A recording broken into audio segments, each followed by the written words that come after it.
Alright, nandito po tayo ngayon sa Sunrise Billiards, no? At kasama po natin si Dennis. Dennis, mukhang masyado kang busy. Ano ba yan? Negosyo ba yung ginagawa mo? Hindi. Personal. Okay, personal. Okay, Dennis, konting kwento lang bago tayo magbebenta ng produkto. Okay. Alam mo, ang galing mo sa 9-ball, 10-ball eh. Okay.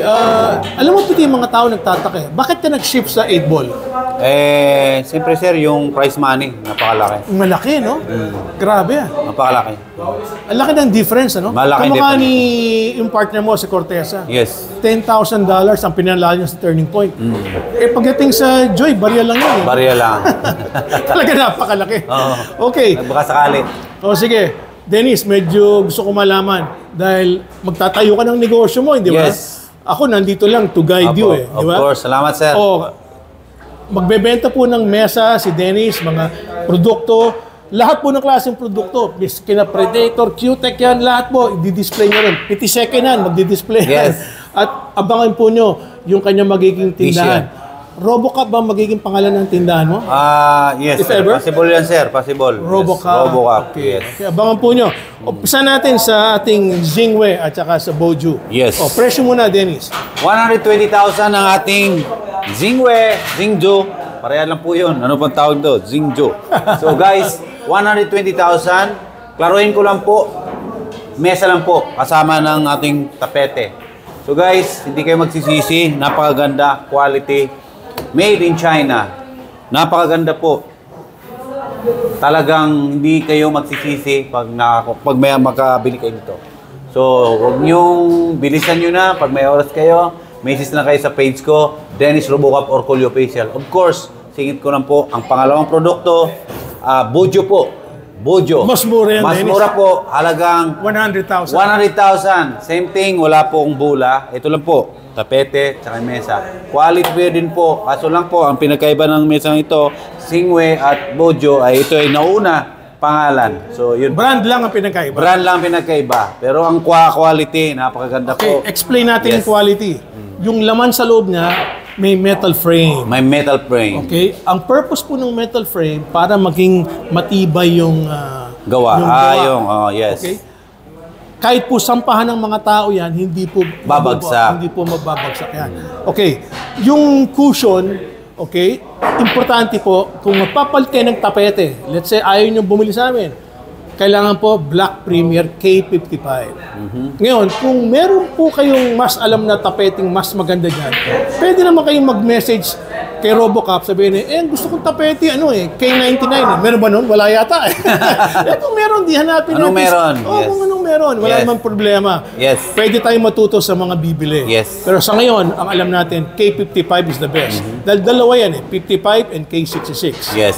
Okay, so umpisahan uli natin sa leveler, slate leveler. Yung slate leveler po, bago na pong technology yan, meron po yung mga 12 tornilyo, nasa ilalim po yan. No? Yung po, ina-adjust yun para ile-level yung mga tinatawag na black slate. Okay. Okay. So, madaling i-level, sir. Madaling kumbaga. i-level. Yun ang tinutukoy mo. Yes, yes. Okay. Pero pwede ka pa rin gumamit ng conventional Laser. laser o kaya yung mano-mano na Yes. ginagamit. Pero tingin ko, sir, ito na ang pinakamaganda. Madali nang i-level, konting adjustment lang. Ito na. Correct. Maliban dun sa slate leveler, yung conventional, pwede mo rin i-level sa mga paa. Ang galing, ha? oo. Ibang Yung paa- klase, ha? Lahat naman kasi, anything naman, nale-level mo yung paa eh. Yes, Either yes. dagdagan Yun mo. naman talagang nung araw pa. Yes. Pero ito, merong iba-ibang klaseng level, ha? Yes, pwede yung sa paa niya Pwede. o dun sa ilalim Sa ng ilalim ng slate kasi may mga slate. tornilyo ron. Yes, kanya nga, Perfect. ang tawag sa kanya, slate leveler. Wow. Alright? Ano pang nakalimutan natin? Yung wood po nito, solid oak wood. Solid oak wood, matibay. Diba? Yun nga lang, wala tayong oak wood sa Pilipinas. Kundi sa China lang. Pareho din po ng black slate. Wala tayong black slate sa Pilipinas. Yes. Kaya nung po kasi, pag sabi mong China made, mahinang klase. Iba na ngayon ang China. Hindi na. Iba Noon na. yun. Ngayon, ibang klase po. Galing po ako sa karamihang factory. Maraming factory po napuntahan ko. Ibang klase na po ang gawa ng Iba China. na technology. Iba na. Sa electric car lang eh. Sila Yes. kumakalaban sa Tesla. O, tama na. Tama na. Kaya naman, ano bang susunod? Ito, Ito. J-Flowers. J-Flowers. Ito, kanina, one time po pinakita natin puti. Ngayon po, papakita natin black naman. Napakaganda po ang hawakan. Yes. Okay, bakit tinawag na decal yan? Hard plastic po ang Hard decal. plastic, Hard yes. plastic. Yes. Okay.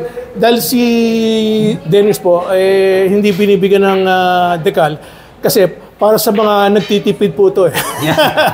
15,000 lang to. Yes, 15,000. Pero Oo, napakaganda, sir. oo, kasi- Wala, very affordable. Hindi na natin pinakikita yung mga shop kasi Yes. lahat naman siya is Carbon fiber. Yes. Okay, so papakita din po natin ng ating assistant dito yung kanyang joint. Radial pin po tayo. Ano yan? Standard po sa atin. Yes. Yan ang ginagamit ko. At karamihan ng mga professional, pool player sa buong mundo, karamihan ito. I see. Okay, so magpaalam tayo, Dennis. Yes. Yung iyong page, huwag mo kakalimutan. Hello guys, Luzon, Visayas, Mindanao, lahat ng mga fans ko dyan. Don't forget to follow my page, Dennis Robocop Orculio Official. Okay, kung gusto nyong bumili ng taco or table or anuman, PM lang po kayo sa page ko at magre-respond po ako. Maraming salamat po sa inyo. Huwag na po kayo hingi ng tawad. Sagad na po presyo ni Dennis. Yes. Maraming po salamat.